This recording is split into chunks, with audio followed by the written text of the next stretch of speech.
Okay. So obviously this does have Are to we do. on? Are you doing this? No, you're fine. I really do feel short.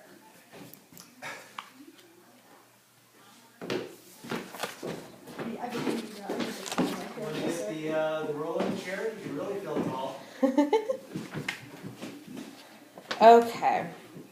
So basically, obviously, this is about the difference, between leadership and management, and you are someone who possesses both, because I do think that they're different, but it's the connection between the two which goes hand in hand. So just to start off with, what is your background in the field that you're in right now, which is obviously Pathways Hospice? Okay. Where did you start off? Actually, out of college, I started in a program called Youth Services Day Treatment. It was a mental health program in San Luis Obispo County. Okay. I was a group leader for a bunch of kids Okay. that had been pretty much kicked out of every school in the county, and where it was almost like a special ed campus. They had special ed teachers to do their academics, and they had folks like me who did their activities. Okay. So did you find yourself, whenever you were involved in group activities, sort of naturally falling into a leadership role? Yes, and that's probably a character flaw. There's those of us who are the lead follower, get out of the way kind of people. Okay. And I didn't learn back then that it was okay to let others lead. Go ahead. Okay. And usually people are just happy for somebody else to take charge, because most people I find don't want to be in charge. Okay. So then, based off of what you're doing now, tell me a little bit about about Pathways.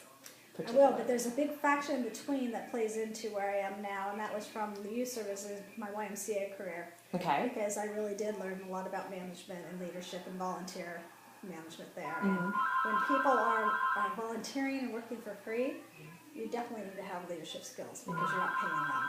So there was that whole thing in the middle. Okay. From there I did a couple other freelance stuff, but then landed at Pathways, where I'm the executive director. We're a nonprofit volunteer hospice that serves the terminally ill, frail, elderly, and children and families in grief. Okay. And we operate in probably over 17 cities. We do not charge for our services, so I report to the board of directors, have 5 staff people, and about 120 volunteers. Okay. So what particularly are the services that you offer within Pathways?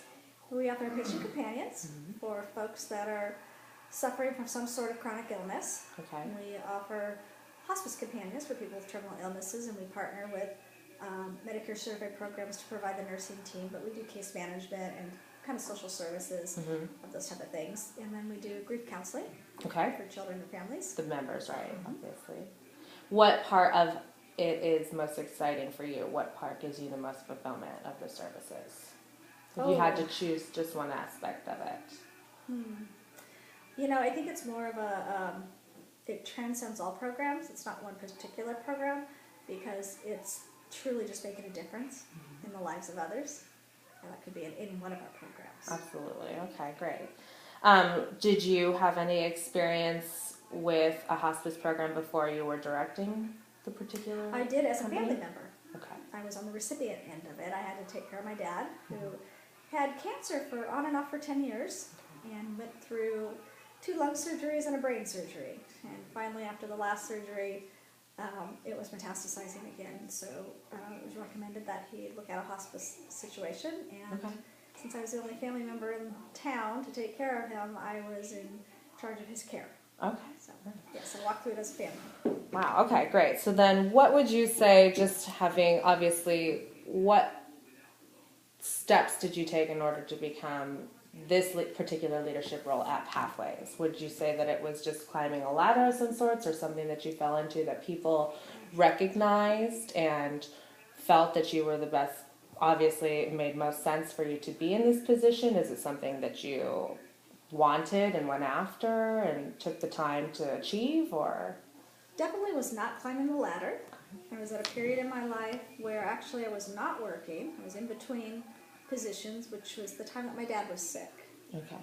And at that that stage of my life, I guess, or maybe at this stage of my life. I'm 55, looking back, I think things happen for a reason. And so you being in a group of college students graduating and looking to make specific plans, sometimes life just happens. And that was kind of the case with Pathways, is that I was more than interested in going back to work. I did not want to be a home mom, and I was looking into different opportunities and talked with a friend who worked with the hospital that actually worked with Pathways, and it was not a long shot, but it just wasn't neat. They had already started to close the interview process, so I was kind of late to the party. That I Fit. and I was looking. Well, no, I was looking for a development position to raise money for them. Okay. And so Susie put me in touch with them, and as I dropped in to find out what it was all about and found out it was a hospice program, and I had just walked through that with my dad, I knew what hospice was. I also found that their budget couldn't afford a development director and an executive director, which by the time I talked with them, they had a vacancy. Okay. So there was an opening for an executive director, however, you felt that your passion would be in development initially. My background is in fundraising from the get. After my youth services in the YMCA and St. Joseph Hospital, that's what I did. I did fundraising. Absolutely. So started off in a different direction. yeah, and that then I gave said, so what do you need to do to be the executive director? I had management experience in the Y, obviously had fundraising experience, obviously had hospice experience with my personal life. Right. So it was just a nice fit. Okay. But it was not something I originally went to look for. Okay. So, and when I interviewed, that's when it was a perfect fit. I knew all the answers to the questions, everything they wanted in an executive director, I already knew how to do or had done.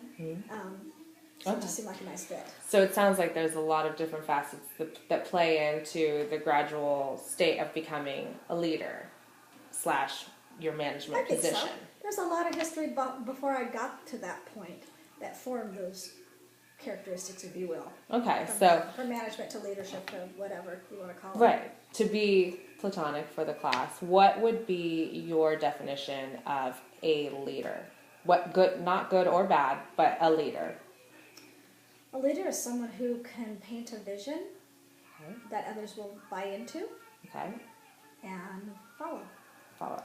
And then what would be your definition of manager?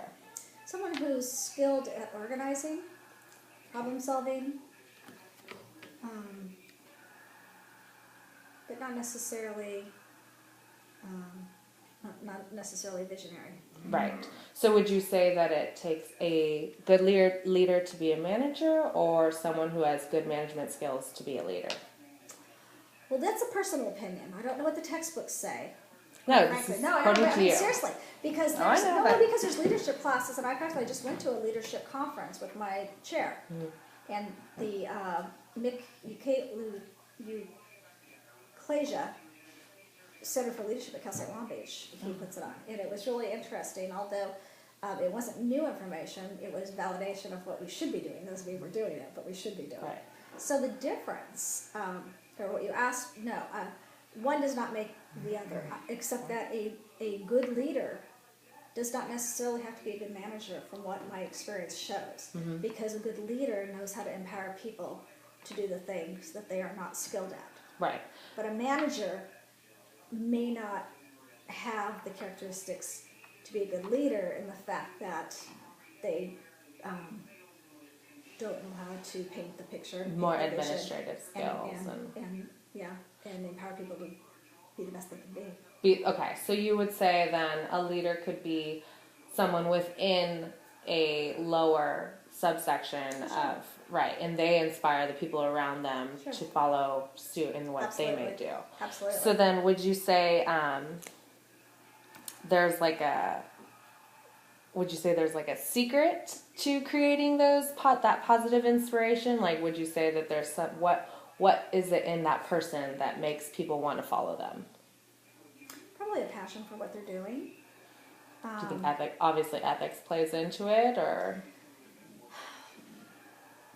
It should. I'm not saying it doesn't 100%. Right, because people follow whatever sometimes. Exactly. That's where your cults come from and things like that. I don't think it's a secret, but I think it's something that can be. I think it can be learned. Okay, that's my I next think question. it can be learned. Some people come by it more naturally than others, but I think part of it is self-reflection. Okay. Because even in preparing for this, my thoughts were, I can tell you some things. That doesn't mean I do them properly. Okay. Right. And things that I've learned along the way in the management versus leadership, things that I should be doing to be a better leader, that I sometimes slip back into the management position. Right.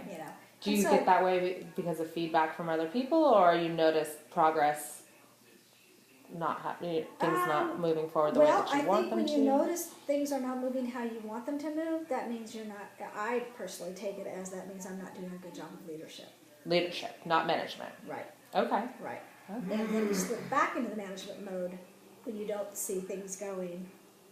Right, you like follow, they should. take the necessary steps in So- order to follow protocol. So now that I'm older and wiser, instead of just doing it, I step back and gather the people involved, and that's where the communication comes in. Communication and expectations are key. Absolutely. So, based off of that, what would you say your leadership style is at Pathways?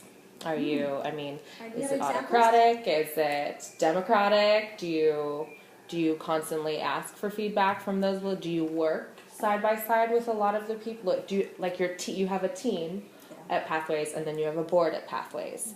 How do you work within your team with them? Like what are your, do you have a right hand man? Do you have people? How do you depend on the people in your team? And then how does your team work with the board? I pretty much buffer my team from the board. Okay. They're actually guests at board meetings because we are so thin-staffed, there's not time to do that. If I take them out of their program to hang around the board and work one-on-one with the board, then they're not doing their program job. We don't have enough people Okay. to do that. So we operate a little bit, or we don't operate exactly maybe like a particular management model should be, because we are jacks of all trades. We have Right, to it do works for everything. you. Yeah. And so, but my style, if you want to call it, I never really reflected that. I'd be curious to know what my staff would say. That was my next question: is how do you think your Yeah. staff would describe your style? of I management? think they love my passion and my enthusiasm, and I think I do paint the vision. It's inspirational. But I have done everything from the ground up at Pathways, so my challenge has been letting go Okay. and learning how to pass the baton better to somebody else who. Did you say Well, delegating? I'm okay. Or? Yeah, I'm okay with people doing things differently than me. Even sometimes people don't see that. People. I am a high control person and have been told that a lot. But to me, that's I take offense to that sometimes because I look at it as I take full accountability, and so the buck does stop with me. And so I do have a say in everything, or I do have an opinion about everything because it matters. Because I'm the one that has to answer for it, not everybody else, or Right. almost anybody else. Even though one might say, well, if it's that program person's job, well, yeah, it is, but still the buck stops with me. So I Right. need to be aware of what's going on. So my challenge right now is teaching them to communicate better with me. Okay. They're off. I'm delegating. And they're off doing their stuff. Right. But there's that whole thing that says trust but verify. Okay. You need to have a two-way street of communication coming back so that you can continue your trust level. Definitely. Okay, so then you would say that your success in your business is necessary through the team? Like, obviously you wouldn't be able to do this alone. Absolutely. Okay. Absolutely. So then what And we do type... better when we're operating as a team, as to people doing their own thing. Does everybody know what their roles are within the team, or do they kind of bleed into what you need, you gotta get done? Both. People know what their roles are, but they're not rigid in it. Okay. They're all willing to fit in. Flexible. Flexible. And that's a positive thing That's you would say. mandatory for what we do. There, okay. Yeah. Definitely. Okay. And That would be the kind, I don't know if we're getting, I didn't notice in the stuff you sent me that we were going to talk about anything about hiring, but one of the biggest lessons I learned over the recent years is skill versus character. And that leads to what we were just saying, about people being willing to flex and bend and get outside their box to help someone else on the team. And you can hire somebody for a skill set, but you are much better, I've learned, to hire the person for their character okay. and teach the skill set if they don't have it exactly.